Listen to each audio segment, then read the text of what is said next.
할렐루야. 아멘. 여러분, 하나님의 자녀로 살아가는 것이 여러분의 삶의 행복으로 누려지십니까? 오늘 정말 어마어마한 찬양의 고백을 우리가 하나님 앞에 올려드렸습니다. 눈물골짜기 지나가는 삶이지만, 내 삶에 어려움이 있지만, 또 내 삶에 통증도 있지만, 하나님, 내가 그 안에서 지금 행복을 누리고 있습니다. 하나님, 그 고백 정말 기뻐 받으셨을 것 같아요. 여러분, 우리들의 삶에 하나님은 행복하길 원하시는 줄 믿습니다. 그래서 예수님 보내주셨고, 기가 막힐 웅덩이와 수렁에서 건져주셔서 반석 위의 길을 걷게 하셨습니다. 우리가 눈물골짜기를 지나갈 때에 하나님은 우리들에게 힘과 능력을 주셔서 그 눈물골짜기 메마른 광야를 샘이 있는 곳으로 바꿔 가시는 하나님이신 줄 믿습니다. 아무것도 없는 광야처럼 보이지만 하나님은 이스라엘 백성들을 통해 보여주신 것이 있어요. 바로 그 메마른 광야에서도 샘을 내는 하나님의 능력을 보여주신 줄 믿습니다. 하나님이 함께 하시기 때문에 우리가 행복을 누릴 수 있는 것이죠. 모세가 이제 죽음을 앞두고 이스라엘 백성들에게 축복을 하면서 제일 마지막에 어떤 이야기를 하냐면, 이스라엘이여 너희는 행복한 사람이로다. 여호와의 구원을 너같이 얻은 백성이 누구냐? 그는 너를 돕는 방패시오 내 영광의 칼이시로다. 내 대적이 내게 복종하리니 내가 그들의 높은 곳을 밟으리로다. 아멘.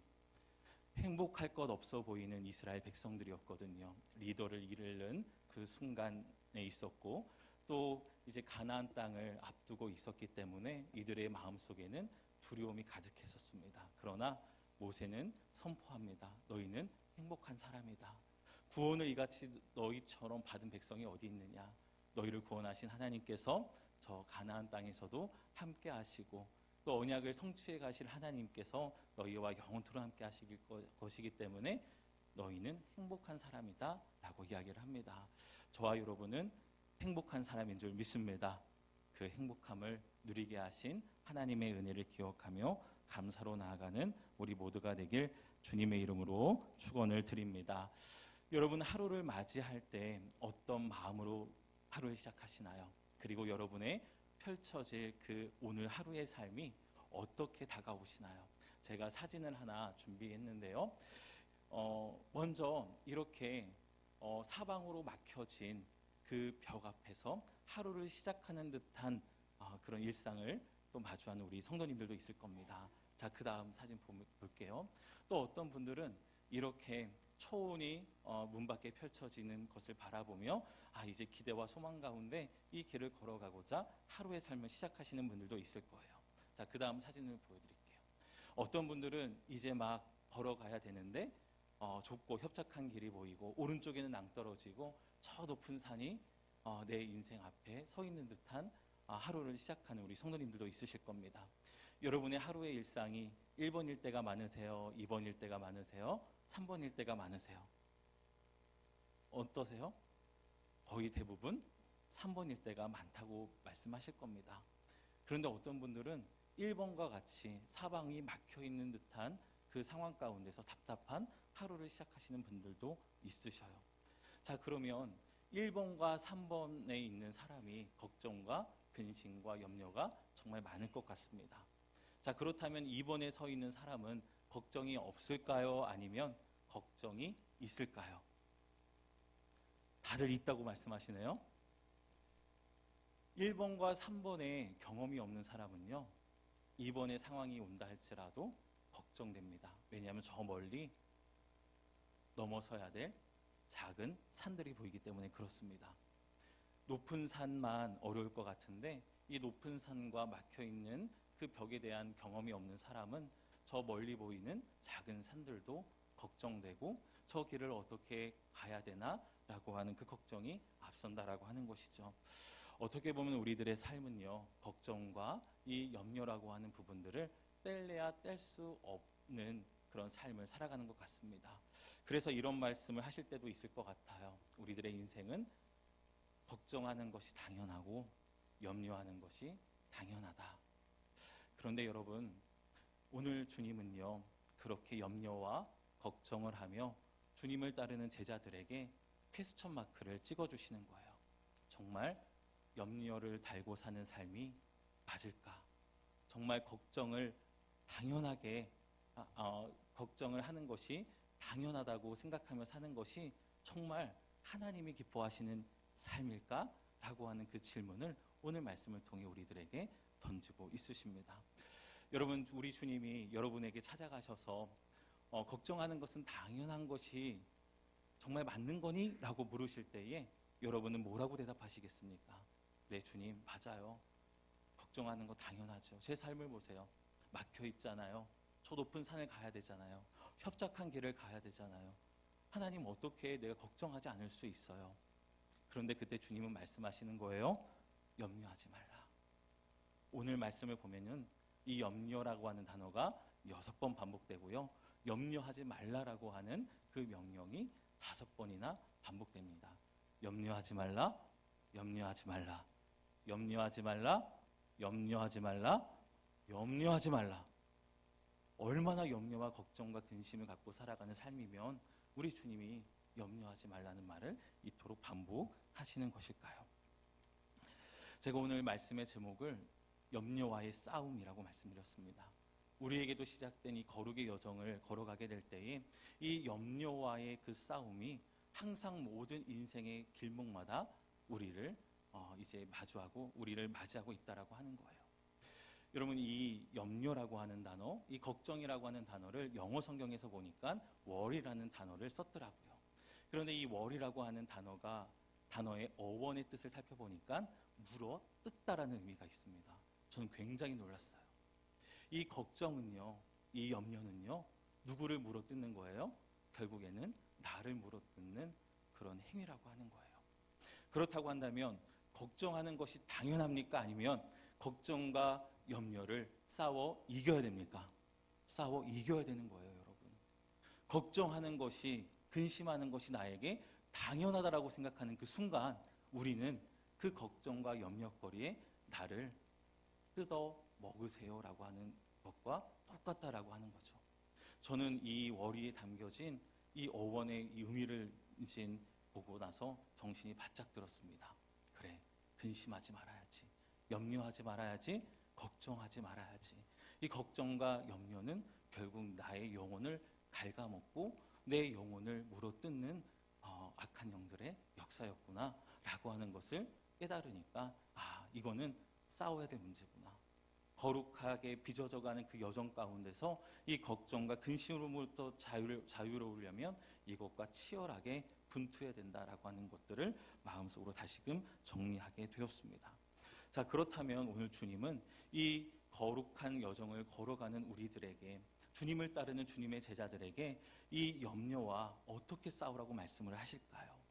이 염려에 대한 문제들, 이 걱정거리들과 싸워서 승리하는 그 비법을 우리 주님은 뭐라고 말씀하시는 것일까요? 우리 마태복음 6장 33절 말씀을 함께 읽겠습니다.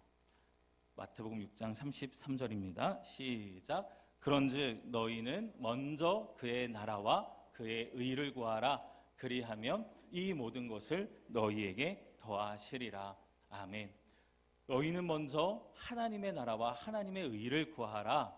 그리하면 이 모든 것을 너희에게 더하시리라 말씀하셨는데, 오늘 말씀의 맥락을 살펴보면 염려를 벗어나는 것, 근심을 벗어나는 것, 걱정을 벗어나는 것, 그 길을 우리 주님은 먼저 하나님의 나라를 찾고 먼저 하나님의 의를 찾을 때에 그곳에서 걱정과 염려를 벗어날 수 있다, 싸워 승리할 수 있다라고 말씀하시는 겁니다. 우리는 보통 이 33절의 말씀을 구하라 라는 그 단어에서 하나님께 기도하고 간구하는 것으로만 우리가 이 말씀을 생각했었는데, 헬라어 원어를 보니까요, 이 구하다라고 하는 이 단어의 첫 뜻에는요, 찾다라는 의미가 있더라고요. 찾으라는 겁니다. 여러분, 찾는다라고 하는 것은 그것이 이미 우리 안에 와 있다는 겁니까? 아니면 여전히 오지 않았다라는 겁니까? 우리 안에 이미 와 있다라고 하는 거예요. 이미 그 나라와 그의 의가 우리들 가운데 임하고 있다라고 하는 것을 전제하는 말씀입니다. 너희들이 삶이 아무리 고통스럽고 어렵다고 하지만, 걱정과 근심이 많다고 하지만 그 사이에 누구의 나라가 있는 거예요? 하나님의 나라가 있고요, 하나님의 의가 살아 숨쉬고 있다라고 하는 겁니다.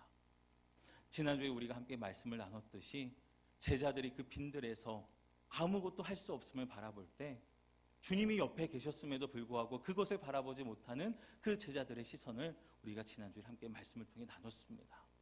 하나님은 말씀하시는 거예요.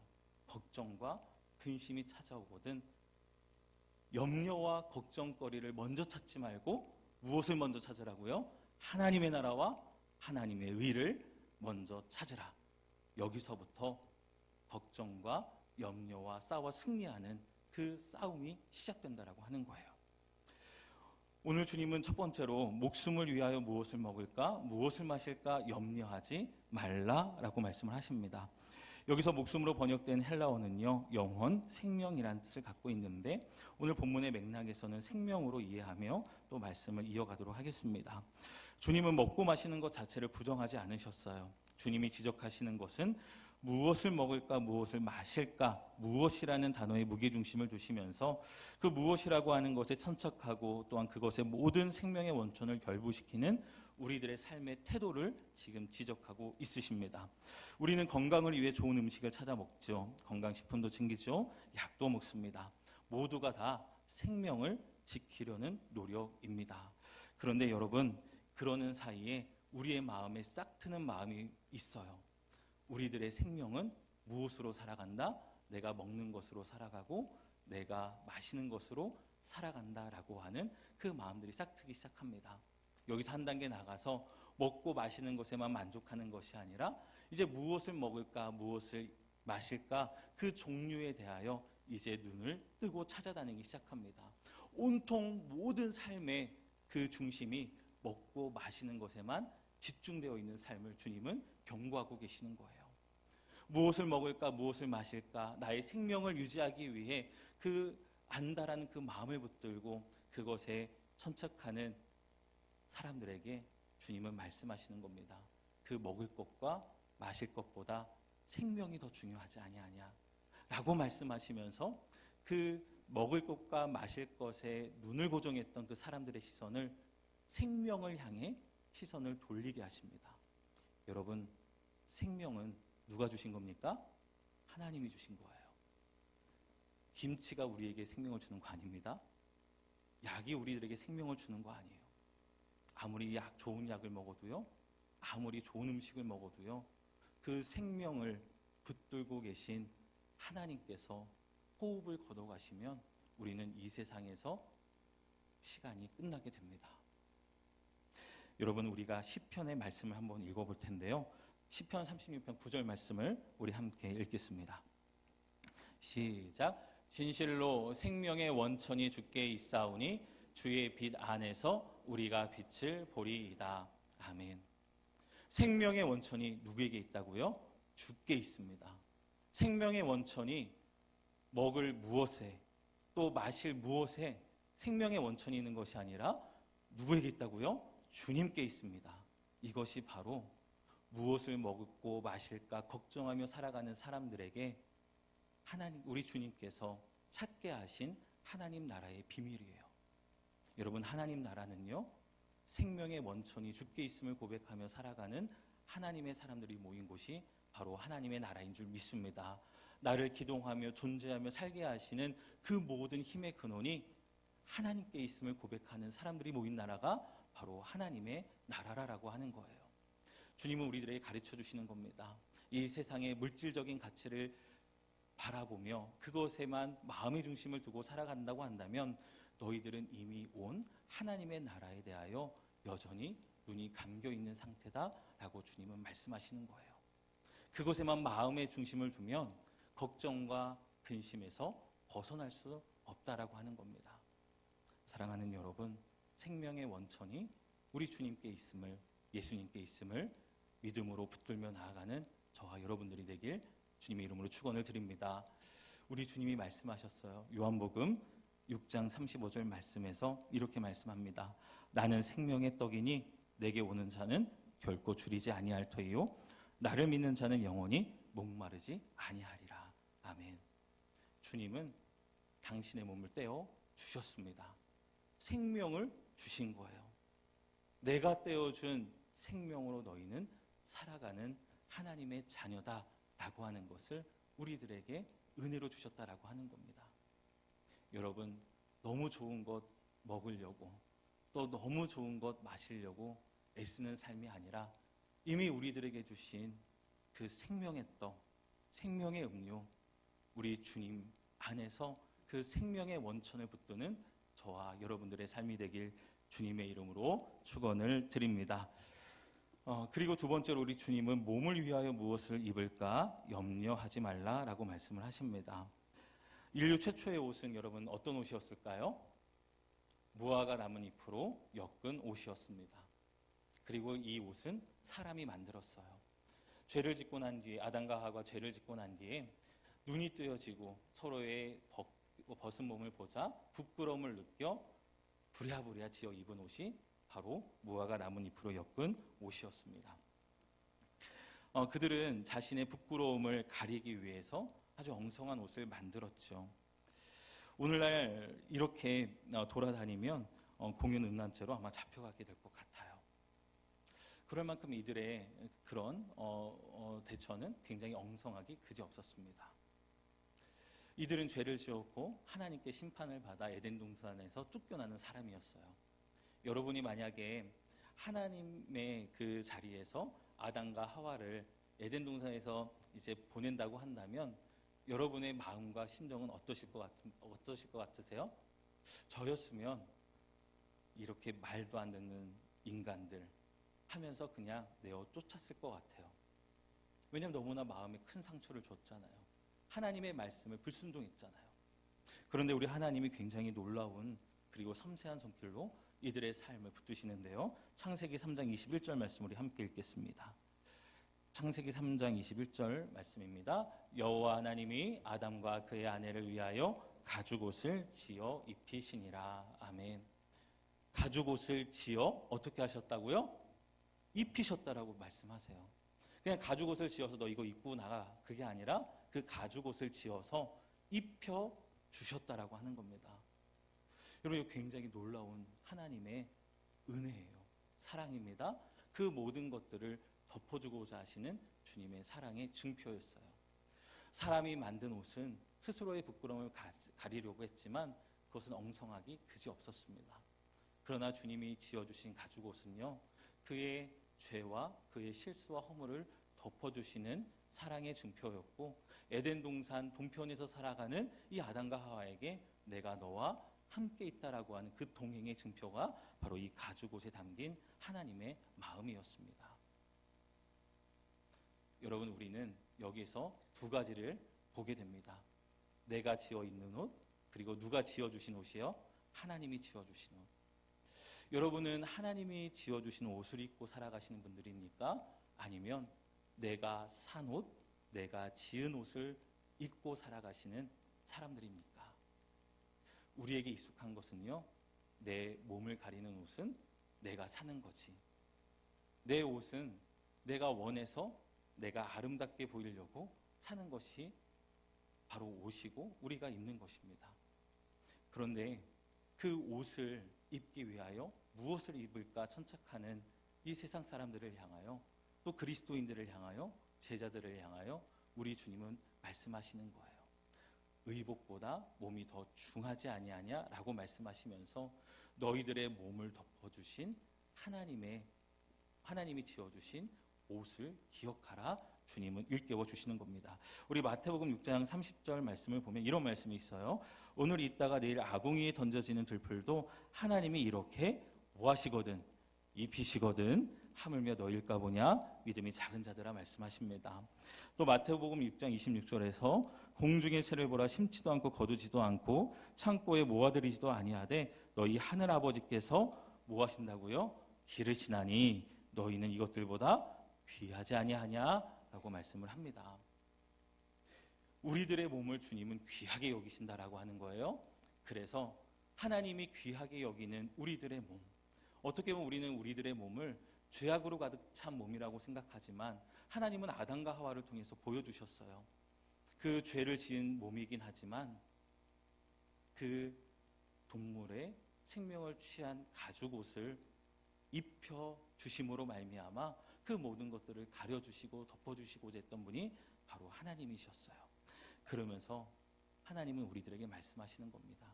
너희들에게는 지금 멋진 옷이 입혀져 있다 말씀하시는 거예요.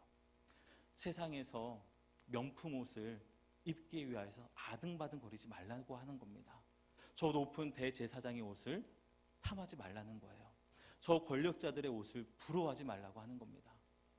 우리들에게 입혀주신 옷을 가장 최고의 옷으로 여기며 살아가라 말씀하시는 거예요.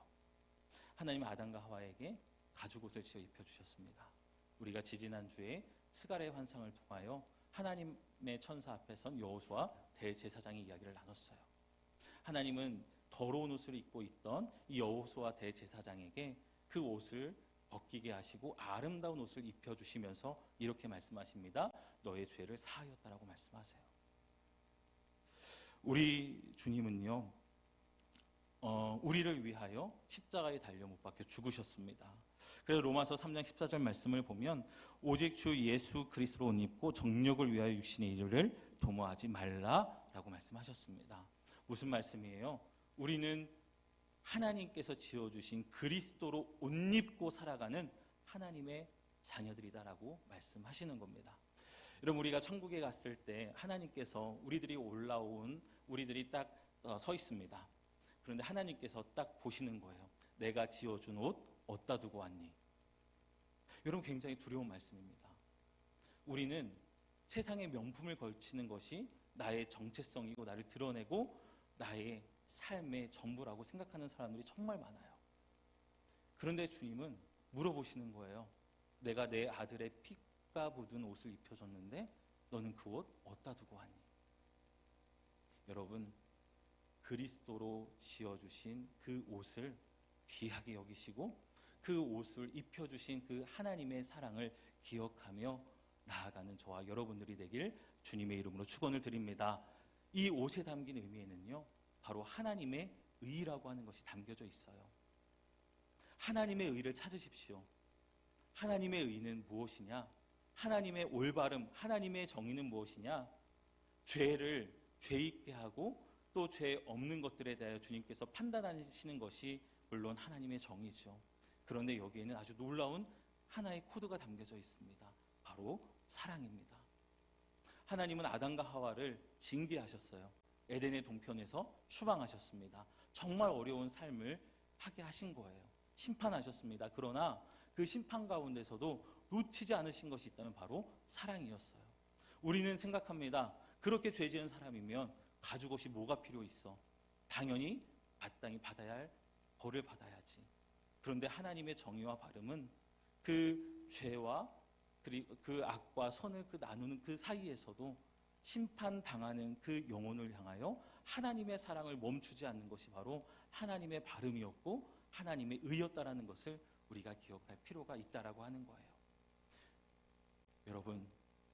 여러분의 삶 가운데서 하나님의 사랑이 기초가 된 그 의를 먼저 찾으시는 저와 여러분들이 되길 간절히 소망합니다. 사람들이 입고 있는 옷에 여러분 정죄와 판단을 하는 것이 아니라 그 사람이 입고 있는 그리스도의 옷을 보면서 그 사람을 향한 하나님의 시선으로 그 영혼을 바라볼 수 있는 저와 여러분들이 되길 주님의 이름으로 축원을 드립니다. 그러면 우리는 이 옷에 대한 걱정과 염려로부터 싸워 승리할 수 있어요. 우리는 누구의 옷을 입고 살아가는 사람이다? 그리스도로 옷 입고 살아가는 사람이다. 한번 따라해 볼까요? 나는 그리스도로 옷 입은 사람입니다. 할렐루야. 여러분, 명품 너무 좋아하지 마세요. 정말 두려운 말씀이죠. 내가 너에게 입혀준 옷 어디다 두고 왔니? 그리스도로 옷 입고 살아가는 저와 여러분들이 되길 소망하며 또 그 옷을 입음으로 말미암아 세상의 가치에 둔 그 모든 옷들에 대한 걱정과 염려로부터 벗어나는 저와 여러분들이 되길 주님의 이름으로 축원을 드립니다. 그리고 마지막으로 주님은 내일 일을 위하여 염려하지 말라라고 말씀하세요. 가장 어려운 대목이죠. 불안한 미래 앞에서 걱정이 앞섭니다. 주님은 여기서 두 가지 원리를 주세요. 첫 번째로는 내일 일은 내일이 염려할 것이요 라고 말씀하시면서 미리 당겨 걱정하지 말라 말씀하십니다. 이 부분은 우리가 쉽게 동의할 수 있고 또 이해할 수 있는 부분이죠. 자, 그리고 두 번째로는 한 날의 괴로움은 그 날로 족하니라 말씀하십니다. 여러분, 내일 일을 위하여 염려하지 말라 하시면서 한 날의 괴로움은 그 날로 족하니라라고 왜 말씀하실까요? 우리가 내일이 두려운 이유, 내일이 힘들어 보이는 이유, 내일이 막막해 보이는 이유는 오늘의 괴로움을 오늘 결산하지 못하고 오늘의 괴로움이 내일로 넘어가도록 그냥 흘려보내는 우리들의 그런 삶의 태도에 있다라고 하는 것을 주님은 말씀해 주시는 거예요. 그날의 괴로움은 그날 결산하라고 하시는 겁니다. 여러분, 그 날의 괴로움을 어디서 우리는 결산해야 될까요? 바로 하나님 앞에 나와 결산해야 되는 줄 믿습니다. 우리가 시편 55편 22절 말씀을 보면은 이런 말씀이 있습니다. 내 짐을 여호와께 맡기라. 그가 너를 붙드시고 이내 요동함을 영원히 허락하지 아니하시리로다. 아멘. 그 괴로운 짐을 누구에게 맡기라고요? 하나님께 맡기라고 말씀하시는 거예요. 그 짐을 하나님께서 지어주신다고 말씀하셨습니다. 여러분, 그 괴로움의 짐을 날마다 하나님 앞에서 결산하고 그 괴로움의 짐을 하나님 앞에 툭 내려놓고 내일에 대한 소망 가운데 그 하루를 매듭지어 갈 수 있는 우리가 되길 간절히 소망합니다. 여러분, 그 괴로움의 문제들, 마음의 걱정과 염려에 대한 문제들 우리가 정말 하나님께 맡길 수 있으면요, 하나님은 시간의 주인이 되시는 하나님이시기 때문에 그렇습니다. 능치 못할 일이 없으신 분이기 때문에 그래요. 길이 보이지 않는 상황 가운데 길을 내시는 분이 하나님이시고요, 메마른 광야에서 샘이 없는 곳에서도요 샘을 내시는 분이 바로 하나님이십니다. 목사님, 어떻게 그거 증명하시겠어요? 말씀에 다 담겨져 있습니다. 여러분, 이 말씀은 살아 역사하신 하나님의 증거인 줄 믿습니다. 과거에도 행하셨던 하나님이 오늘날 일하지 않으실까요? 아니요, 하나님은 일하십니다. 주님이 말씀하셨어요. 너희는 마음에 근심하지 말라. 하나님을 믿으니 또 나를 믿으라. 여러분, 주님을 믿으십시오. 하나님을 믿으십시오. 여러분의 삶 가운데 걱정과 염려로부터 벗어나게 하시고 싸워 승리케 하시는 하나님을 믿으시길 바랍니다. 여러분, 걱정과 염려가 찾아올 때 어떻게 하시라고요? 하나님의 나라와 하나님의 의를 먼저 찾는 도전을 하십시오. 그러면 내 생명의 온천이 하나님께 있음을 우리가 바라보게 되고, 또 나는 주님께서 입혀주신 그리스도로 옷 입고 살아가는 사람들인 것을 우리가 다시금 마음에 새기게 됩니다.